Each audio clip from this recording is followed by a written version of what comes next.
Bonjour à tous, je vais tenter une nouvelle formule de review, une review un peu à chaud. Je regarde un film ou une série et je vous fais direct à chaud juste après ce que j'en ai pensé.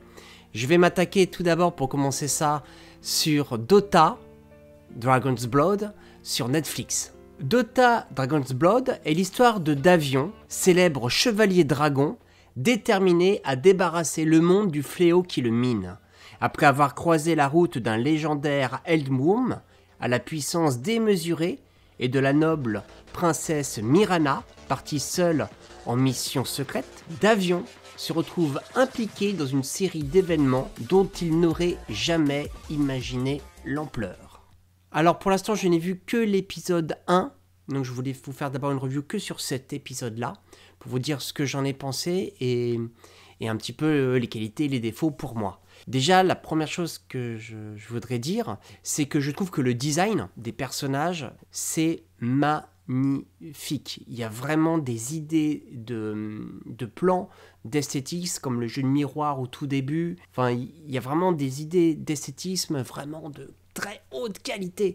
J'adore l'univers aussi, avec des dragons, des chevaliers, des princesses, des elfes. Enfin, c'est l'univers Heroic Fantasy. Il y a des choses où c'est très classique. Le côté, les chevaliers dans une tanière, en train de boire des coups avec les filles à flot, comme ça, là, les bruits à gauche, à droite. Bon, ça, t'as l'impression d'être dans un côté Game of Thrones, et le rapport avec les dragons. Après, il y a des innovations, il y a plein de petites idées très intéressantes dans cette série. Exemple, une dague qui a cette forme-là, qu'il tient en main et qui lui sert de lampe, de lumière. Il y a aussi, j'ai oublié d'en parler, il y a aussi un côté magicien. Enfin vraiment, il y a tout le côté Heroic Fantasy. Si tu aimes cet univers-là, tu vas vraiment être servi. Là c'est bien amené. Ça démarre par une énorme scène de combat, ce premier épisode, qui est plutôt bien faite, t'es vraiment pris dedans. Le premier plan met assez en valeur le héros. On comprend dès le début, boum, tu te dis, ah ouais, c'est lui le héros. T'es embarqué dans l'histoire, le premier combat est vraiment prenant, il affronte un dragon, ça te met direct dans l'ambiance, chevalier dragon, j'affronte des dragons, c'est normal. Le petit reproche que j'aimerais dire, c'est que l'image est très belle, mais il y a un côté saccadé que j'aime un peu moins, je trouve que des fois c'est un peu... ça manque de fluidité au niveau de l'enchaînement des images, voilà, c'est pour moi le gros point noir, et l'autre gros point noir aussi, c'est je l'ai vu en anglais, je l'ai pas vu en français, je regarde pas trop ce type de série en français. Et en anglais, en tout cas, je trouve que le choix des doubleurs, je suis pas fan du tout, quoi. Ça fait trop... il y a un côté distant, même le son lui-même, il est... Autant le son des combats, des FX, enfin, c'est hyper fort. Autant le côté voix des personnages, je suis pas trop convaincu. J'ai eu du mal au début à rentrer dans ce premier épisode-là, parce que, après le premier combat, ok, voilà, je m'accroche pas trop au personnage principal après ce premier combat-là. Après, c'est un moment, toujours après un truc très péchu, très dynamique, un petit moment de calme dans la tanière. Pareil... ça aide à amener le personnage de la princesse, à mettre un petit poil les enjeux. Mais pareil, ça ne m'a pas... j'ai pas été embarqué complètement encore à ce moment-là.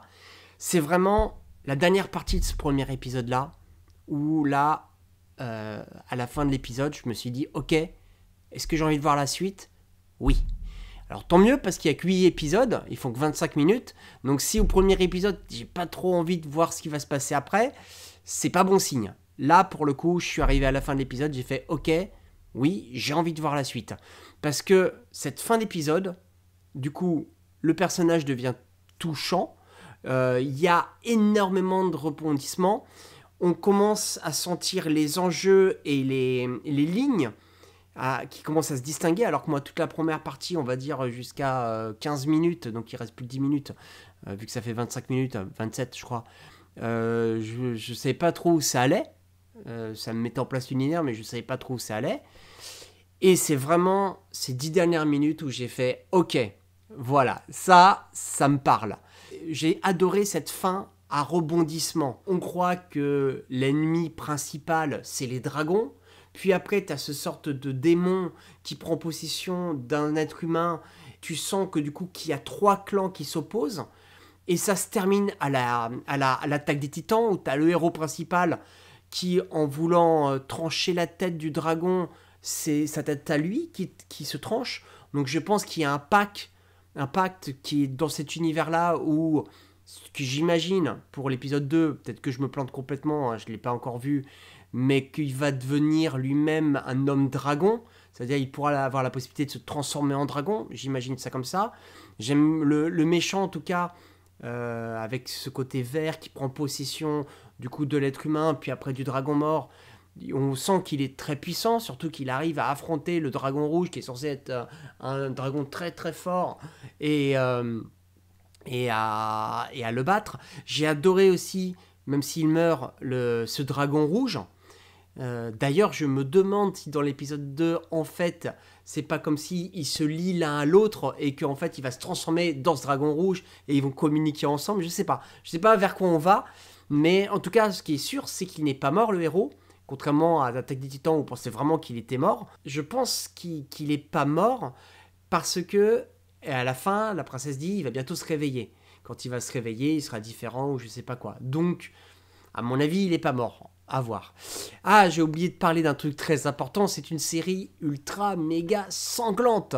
Alors, si tu n'aimes pas l'univers Heroic Fantasy, si tu n'aimes pas le côté sanglant, va pas voir cette série, parce que là, pour le coup, ça gicle du sang dans tous les sens, mais vraiment. Au début j'ai fait mais ils arrêtent pas quoi, il y a du sang partout et voilà, donc tu sens vraiment que c'est un côté Game of Thrones, hein. Ils sont allés vraiment dans un truc vraiment sanglant, il n'y a pas eu de sexe, mais quoique ils se réveillent avec la fille à côté mais ils ont rien montré, mais par contre tout le reste ça y va. Donc voilà, donc je finis ce premier épisode avec l'envie de voir la suite. Donc, je vous dis à très vite pour une nouvelle review sur Dota. Peut-être certainement demain, je vais peut-être faire une review par jour, comme ça, avec toute la série, une review par épisode. Il y en a 8 journées, bam bam bam, pour parler de cette série qui, pour l'instant, part sur de bons auspices pour moi. M'a bien embarqué. Allez, j'espère que cette review t'a plu. Tu connais le dicton, tu mets la cloche, tu t'abonnes, tu partages, tu likes, tu te fais plaisir, tu laisses un petit com pour me dire ce que toi tu en as pensé. Si tu as vu cet épisode ou si tu as autre chose que j'aurais pas dit et auquel tu penses. Et à très vite. Salut.